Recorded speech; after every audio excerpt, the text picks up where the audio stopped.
The next morning, the rain had stopped and Brad, with a secret reluctance, took both Zelda and Patrick up the mountain to show them. Nothing was different, but neither could believe what they were seeing. Now I know what you know what I mean. He strangely felt a little better since they were as weirded out. No room for secret feelings and occurrences now. I also heard a weird laugh that chilled me yesterday too. It came up from up there. Can we get going before something freakier happens now that you believe me? Sure, Patrick said uncomfortably. They each turned around in unison, and out of nowhere there stood Professor Wickerstone, looking even more hideous from sudden shock in person. Why are you leaving so soon? Don't you want to see the rest of my lair? He spoke with a heavy British accent and with elegance of vanity. There's a lot more than you think. Where'd you come from, Blackbird? I've been standing here the whole time. I thought I knew you back. Brad. How'd you know my name? I know a lot about you. You're here to rid yourself of your inner demons. I can help you quite literally, in fact. I once wanted to rid myself of my own, and it got me living here. Handle it the right way before it controlled you. I told you this might be what you need. It might just give each of you what you need.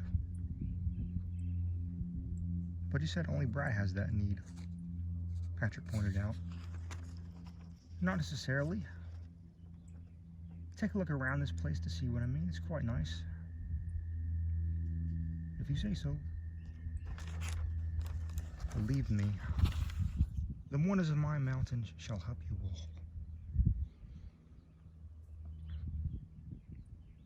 Chapter 2. I won't stop you. I'd love for you to see the worlds. Your mountain has worlds? Zelda asked, puzzled. Only through portals. They're worth a look in and an opinion. This isn't your mountain, Brad stated. Yes, it is. And I personally invite you to have a look around to find what you might be looking for.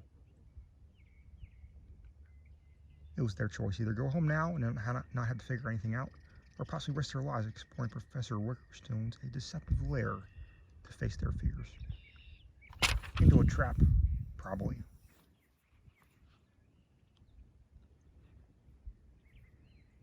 I know all about the instincts driven that haunt you and tempt you all.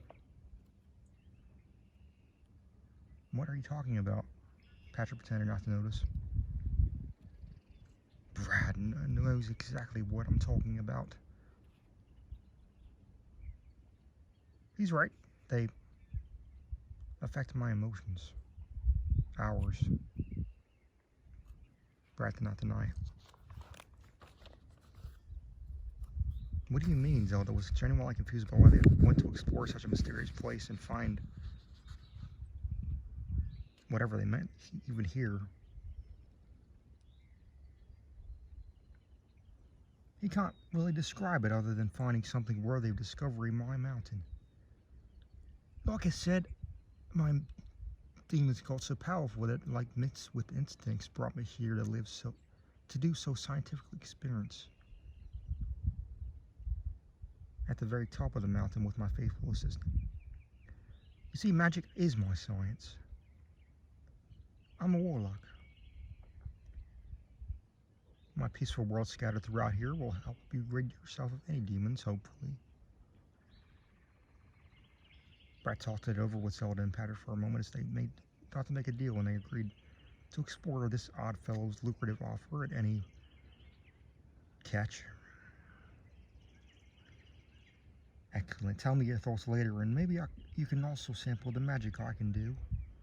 If for some reason you happen to get into danger in any place, tell me later and I can get something adjusted. I'll need details if we get to the top. How much did that take us? All day. However long you want, if you can find the exits. I'll be waiting, and don't forget to remember not to take care of anything, and never underestimate demons as I once did, or else.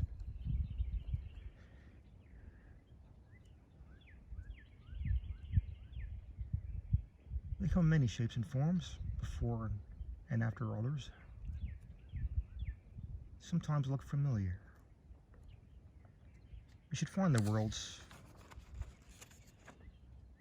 satisfactory if you needed adventure. Professor Wickerstone looked straight at Brad and grinned like in the portrait, only this was a bit more sinister yet honest.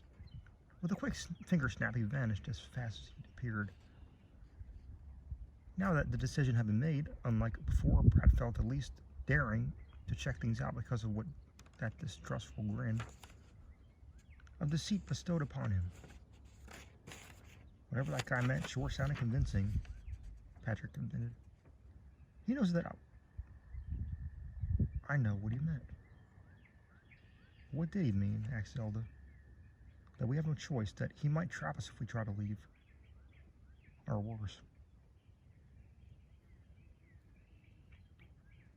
You want a clue, Brad? He's up there and didn't say how many worlds. Maybe it was a metaphor, Patrick pondered. Exactly, maybe out to something.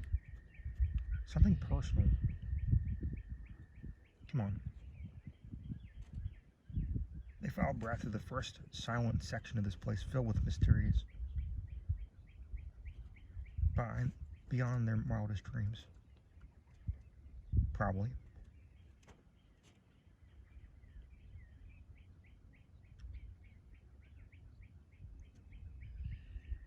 The main look of the drippy inside of a supernatural mountain, supposedly, sure looks pretty dull, Patrick admitted.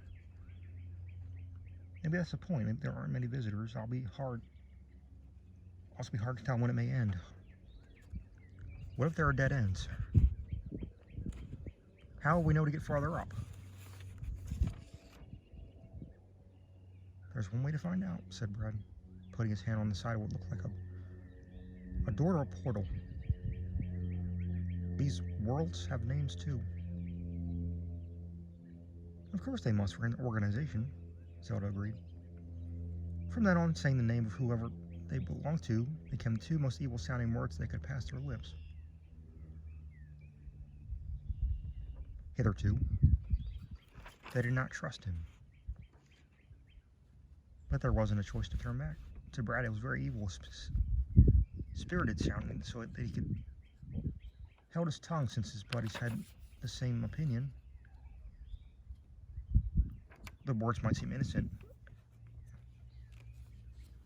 until later, then he won't think of them the right way again. The first portal was like a doorway in the shape of a wide jukebox, and it had radiating swirls of blue and purple and tie-dye colors when you looked into it.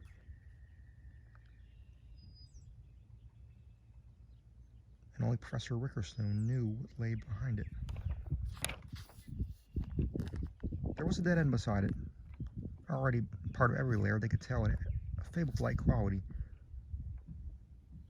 The blue fluorescent lights, the spiked rock ceiling dripping water here and there, with stalactites. The misty ground, the dark corridors with portals lighting up like black lights, and more than a few unexpected things anywhere.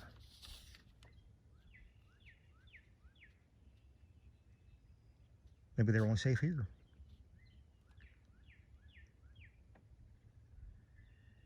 And foreboding.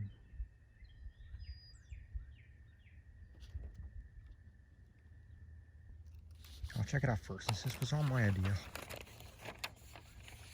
Go on, Brad, Zelda said hesitantly.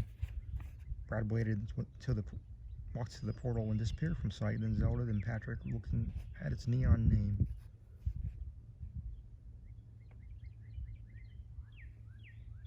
Enchanted Valley. The next thing they knew, the sun shone brightly in their eyes, quite alarmingly, as quick changed from the mountains, dim lighting, as if a light turned on in the dark.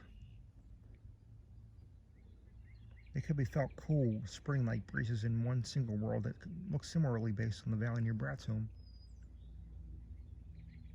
On purpose or inspired? Where are we? Brad asked in disbelief. The Enchanted Valley, Patrick replied casually. Very green until very dark. The first portal had set them to spiraling into the first blissful seeming world consisting of vast, breathtaking green fields and blue skies, just as vast with not a cloud in sight, nor an exit yet. Brad smiled. Maybe I was wrong. I feel like I'm back home already. What's this have to do with serving a purpose? Zelda wondered, still in moderate confusion. We'll find out soon enough. Let's snoop, Brad said giddily. He thought it was beautiful just to see so many meadows that seemed to go on forever, because it was almost nicer than Brad's own front and backyards. I wonder if there were any life forces nearby. It certainly wouldn't be surprising, but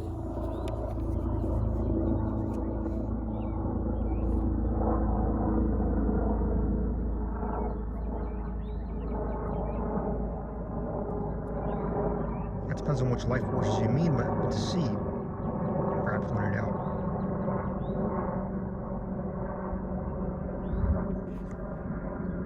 Just any, at least something besides only us. You'd be cool, right? Still depends, Patrick. It looks plentiful enough to. Why don't you go follow the yellow brick road and see? Brad joked. As they walked on, the Buchanan Valley appeared to get bigger and bigger.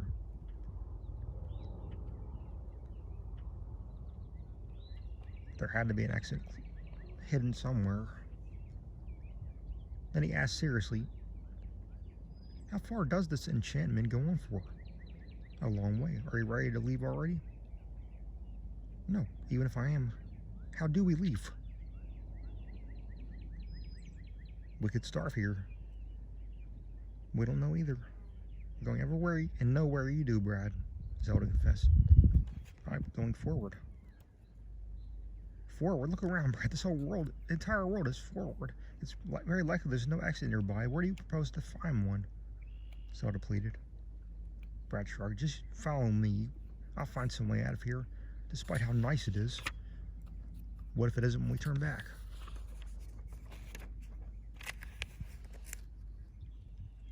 Patrick stated that he wasn't worried on such a wonderful beginning.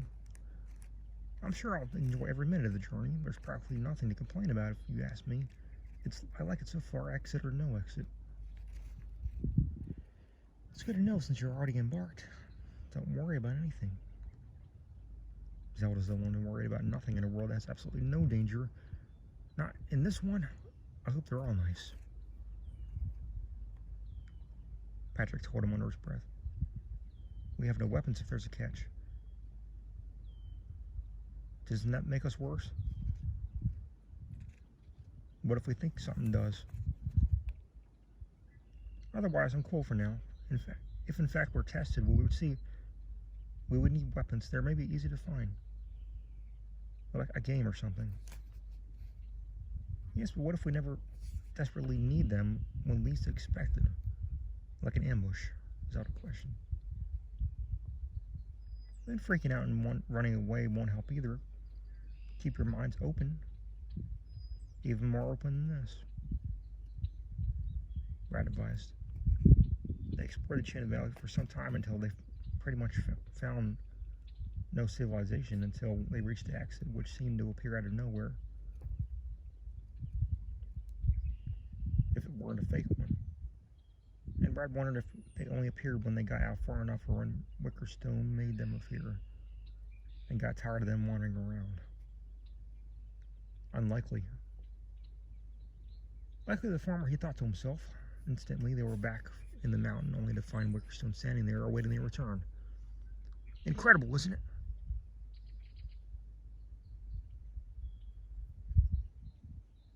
How do you know that wasn't a fake?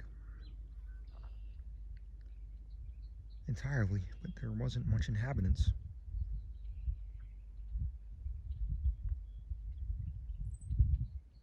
Yes, that world just happens to be one of the few I created that have no population.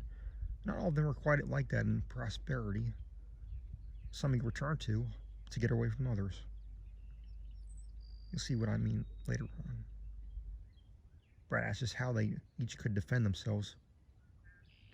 Easy, just summon your inner strength, and that's exactly what you'll need to learn to control it correctly. That and my laser ray gun.